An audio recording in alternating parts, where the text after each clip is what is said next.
Hello students, आज हम इस वीडियो में करेंगे क्लास 7 का chapter number 7 adaptation of animals to climate. ठीक है, सबसे पहले क्या हम इसके अंदर पढ़ने वाले हैं, लर्निंग ऑब्जेक्टिव्स टू अंडरस्टैंड। क्या क्या सीखेंगे हम, वेदर एंड क्लाइमेट, वेदर क्या होता है और क्लाइमेट क्या होता है। Adaptation of animals living in a particular habitat, मतलब कि जो वहाँ रहते हैं उनकी क्या क्या अडेप्टेशन है, मतलब कि उनकी किस हालातों में रहते हैं, क्या क्या चीज़ें उनके लिए हैं। ठीक है, weather and climate tell us about the change take place in the atmosphere at a given place and time. Weather and climate tells us about the changes, क्या बताता है वेदर और क्लाइमेट। अगर मौसम चेंज हो रहा है तो हम क्या देखते हैं, चेंजेस देखते हैं that take place in the atmosphere. ठीक है, हमारे एटमोसफेयर में होता है, मान लो कि अगर बारिश आने वाली है तो हम देखते हैं हमारे एटमोसफेयर में तो क्या होता है, बादल वगैरह आ रखे होते हैं। At a given place and time, can you tell few factors which are generally mentioned in the weather forecast on a TV. कि वेदर फोरकास्ट में आ जाता है ना कि अब अभी बारिश आने की संभावना, अभी ये है, अभी ये हो सकती है, अभी ये हो सकता है, बादल फट सकता है। तो ये हम क्या देखते हैं, weather forecast on TV. Terms like hot, cold, humid, cloudy are the factors which are mentioned during weather forecast. बी वेदर फोरकास्ट में ज़रूरी नहीं है कि बारिश के बारे में बताया जाए, अगर कहीं सर्दी बहुत ज़्यादा आती है तो ये भी बता देते हैं कि वहाँ बहुत ज़्यादा सर्दी पड़ रही है, या कि गर्मी हो तो गर्मी भी बहुत ज़्यादा पड़ रही है। मतलब क्या क्या फैक्टर है, हॉट, कोल्ड, ह्यूमिडिटी हो रखी है, क्लाउडी, बहुत सारे क्लाउड्स आ रखे हैं। अब देखो वेदर क्या होता है, weather is the quality of air at a particular time and it may change in a short span of time. Weather क्या होता है, weather is a quality of air, यानी कि एयर की क्वालिटी होती है at a particular time and it may changes in short span of time, यानी कि शॉर्ट पीरियड के बाद वो चेंज हो सकती है। For example some time in morning it may be sunny, कि सुबह तो मान लो कि बादल नहीं है, सन आया हुआ है, ठीक है, यानी कि सूर्य आया हुआ है, ठीक है, धूप निकली हुई है, but it may B rain in the afternoon, कि उस क्या पता चलता है कि थोड़ी देर बाद क्या हो सकता है, बारिश हो सकती है।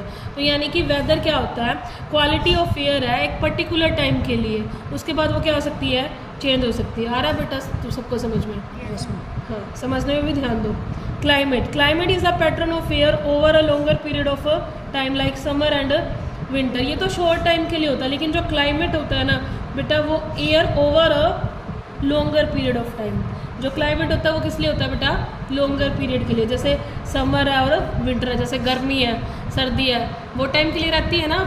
Yes ma'am. हाँ, in this chapter you will learn more about weather and climate, the factor they depend upon and how animals adapt to these changes in a climate condition. सबसे पहला क्या आता है बेटा, weather. Weather and climate affect our lifes in many ways.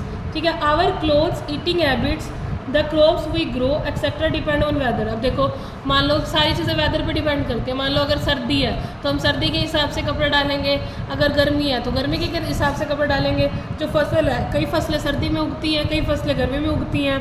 ठीक है, weather and climate affect our lifes in many ways, our clothes, eating habits, the crops we grow etcetera depend on weather, subsequently the climate condition of that particular place.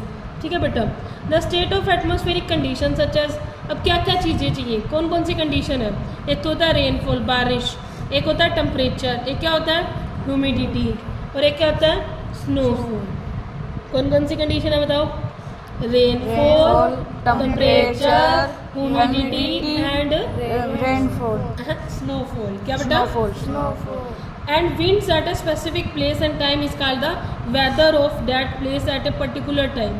Temperature, humidity, snowfall and winds are the factor which determine the weather and is called weather element. अब ये question बनता है बेटा, weather element क्या होती है जिसपे weather depend करता है, कौन कौन सी चीज़ है, दोबारा से रिपीट करो बेटा। एक तो टेम्परेचर, ह्यूमिडिटी, स्नोफॉल, विंड्स, और क्या है बेटा एक, बस यही है। रेनफॉल रह गया, हाँ रेनफॉल वो भी है। ठीक है, the pattern of weather element in a place over a long period of time is called climate. अगर वो लॉन्ग पीरियड के लिए है तो वो क्या बन जाएगा बेटा, क्लाइमेट। अगर वो शॉर्ट पीरियड के लिए है तो वो क्या होगा, weather.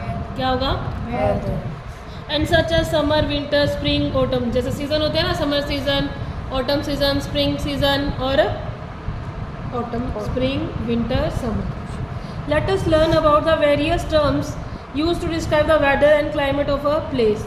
Weather forecast, it is the, देखो वेदर फोरकास्ट मतलब वो आ रहा होता है, आपने टीवी में देखा होगा, वो बादल से बने हुए आ जाते हैं जो वो न्यूज़ चैनल वाले दिखा रहे होते हैं कि देखो यहाँ बारिश होने की संभावना है, यहाँ इतना डिग्री है, यहाँ इतना डिग्री सेल्सियस है.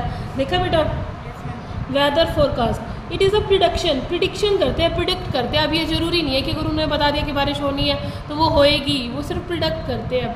ठीक है, prediction of a weather condition of a place for a shorter span of time like the next few days the weather will remain sunny और windy.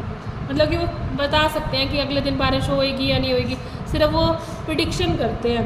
Scientist monitor weather and element daily so that it can be forecasted to people either through television.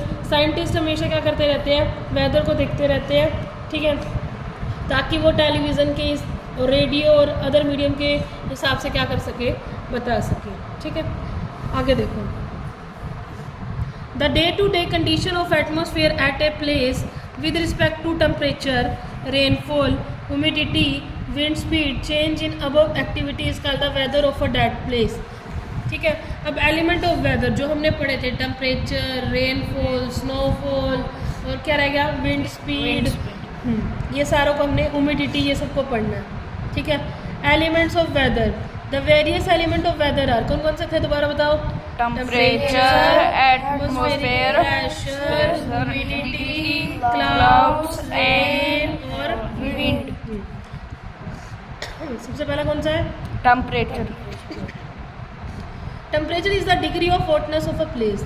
जब हमने heat chapter किया था उसमें भी हमने ये पढ़ा था, टेम्परेचर क्या होता है, डिग्री ऑफ हॉटनेस और coldness. Temperature is the degree of hotness of a place which depend upon the amount of sunlight received. It is normally cooler during the nights than in days during, देखो अब तुम्हारे को पता है क्या लिखा हुआ है इसमें, कूलर ड्यूरिंग द नाइट्स. रात को मौसम कैसा होता है, ठंडा ठंडा, और दिन में क्या होता है, during the day. The rays of sun heat up the earth, मतलब कि सन की रेज पड़ती हैं जिससे क्या कर देती है, हीट कर देती है ना बेटा. एटमॉस्फेरिक प्रेशर, जो एयर का जो प्रेशर होता है उसको क्या बोला जाता है बेटा, atmospheric pressure.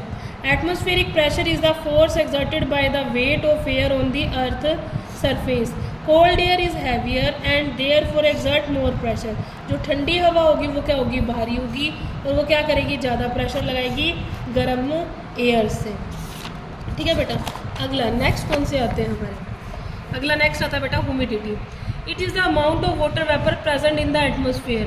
Coastal area like Kerala, Chennai have high humidity than the places away from the sea like Delhi, Punjab. ठीक है बेटा, ह्यूमिडिटी कौन से एरिया में है, कोस्टल एरियाज में. कौन कौन सी जगह, केरला, चेन्नई के अंदर. ठीक है, लेकिन हमारे इसमें क्या है, दिल्ली और पंजाब में क्या है, कम है. A drier place will have a lower humidity. जो सूखा प्लेस होगा, ठीक है, उसके अंदर ह्यूमिडिटी कम होएगी, जैसे desert area. Humidity of a region of a particular high in the rainy season. जब देखो बारिश आती है तो हमारे को ह्यूमिडिटी ऐसे सफोकेशन से फील होने लग जाती है ना बेटा, यानी कि उस टाइम हमारी ह्यूमिडिटी क्या हो जाती है, कम हो जाती है. ठीक है, टेम्परेचर में. During summer and winter. अब ये क्या दिखा रखा है, एक होता है बेटा हाईग्रोमीटर. ये देखो हाईग्रोमीटर, ये क्या करता है बेटा, it is an instrument use to measure the relative humidity of the air. क्या मेजर करता है बेटा, ह्यूमिडिटी को मेजर करता है. कौन मेजर करता है बेटा, हाईग्रोमीटर. आगे क्या है बेटा, हाईग्रोमीटर क्या मेजर करता है, ह्यूमिडिटी को मेजर करता है. अगला नेक्स्ट क्या है बेटा, rain gauge. An instrument which is use to measure the amount of rainfall is called rain gauge. Rain gauge क्या करते हैं, देखो बेटा कि कितनी बारिश हुई है, बारिश को जो मेज़र करेगा वो कौन करेगा, रेन गेज. और ह्यूमिडिटी को कौन मेज़र करेगा, हाईग्रोमीटर. ठीक है, आज हम इतना ही करेंगे, बाकी हम नेक्स्ट वीडियो में